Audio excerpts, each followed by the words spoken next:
The Selkori harvest engine died in a tractor shed outside a town that still had a feed store, a blinking motel sign, and a diner where the coffee tasted older than the cups. Their ship had landed in the North Pasture without burning a blade of grass. That impressed the humans. The dead machine did not. It sat in Walter Briggs's shed like a fallen courthouse, tall enough to scrape the rafters, silver ribs folded against itself, blue coolant leaking into a pan usually reserved for tractor oil. Walter stood beside it in brown work pants, a faded plaid shirt, and boots that had known mud longer than most Selkori engineers had known gravity. He was 78. The council marked him as low operational relevance. Walter read the badge they gave him, adjusted his glasses, and said, "That sounds about right. I was Senior Diagnostic Officer Tavern Sol. I had brought 9 engineers, 2 mobile scanners, a harmonic predictor, and the confidence of a species that had repaired engines in vacuum storms. Walter brought a red toolbox. Its paint was chipped down to dull metal at the corners. There was a handwritten name across the handle, not clean enough for my translator to identify it first. Later, I learned it said Briggs. Not printed, written by someone who had pressed hard with a black marker and trusted the name would stay. Our engine had failed during soil conversion. Without it, the Selkori settlement seedlings would die before the next cold cycle, and the treaty farms would lose the crop Earth had promised to share. The council did not panic. The council issued schedules. Engine panel 12 was opened, scanner arms extended. A young engineer named Weimar inserted 3 diagnostic needles and announced that the pulse chamber had gone silent. Walter sat in the old porch chair near the shed door. It had green paint on one arm and a seat cushion flattened by years of summer evenings. He held a white diner mug with a crack near the rim. He did not approach the engine. He did not ask to see the readings. He listened. This irritated us. A repair begins with data. A repair continues with model comparison. A repair concludes with component replacement. Walter only tilted his head. Once he closed his eyes. Weimar whispered that the human might be asleep. Walter opened one eye and said, "Son, if you can hear yourself thinking, you're not listening yet." The translator rendered son as biological offspring. Weimar looked offended. I marked the phrase as cultural noise. That was my second mistake. After an hour, the harmonic predictor failed to isolate the fault. After another hour, the council requested permission to replace the full pulse chamber. Walter set down his mug. No. The word was plain. Not loud. Not dramatic.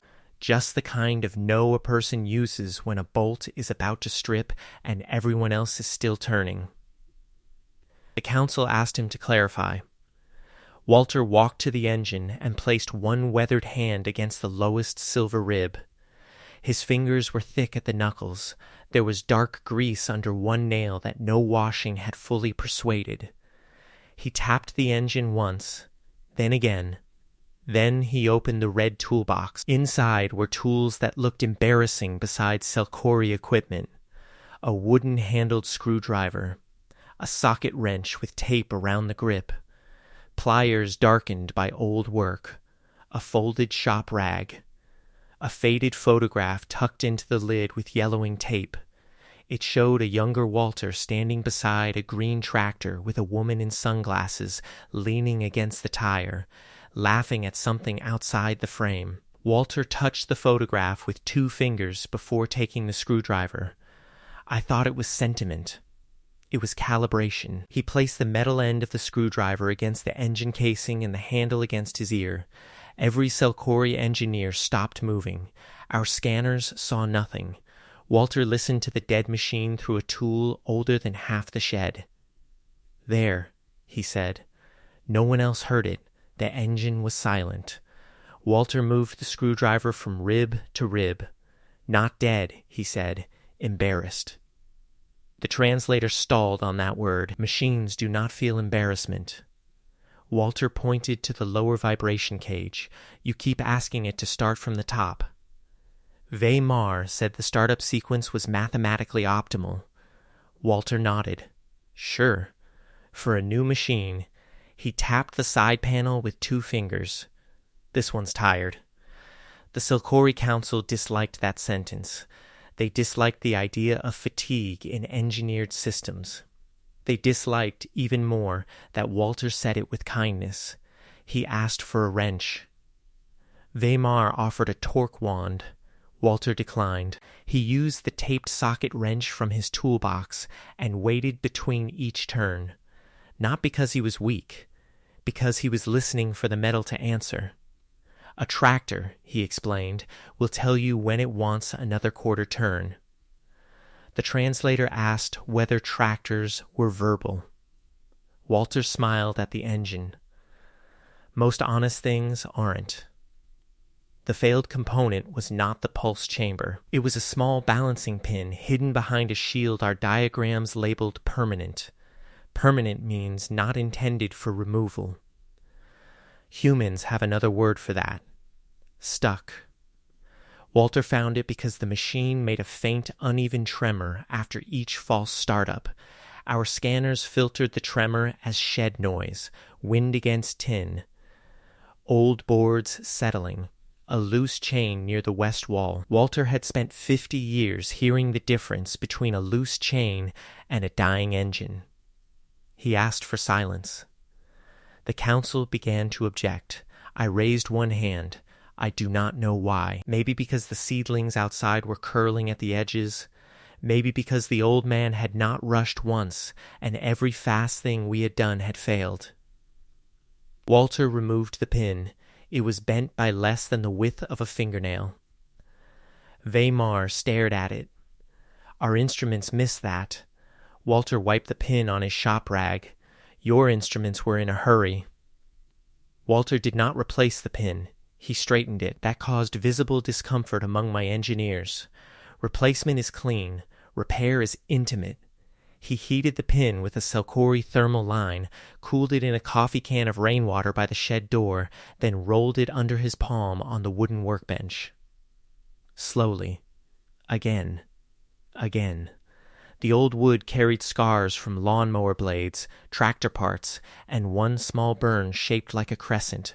Walter listened to the pin roll. When it clicked wrong, he adjusted. When it rolled true, he stopped. He did not celebrate. He put it back. The harvest engine shuddered. Once. Twice. Then the sound came.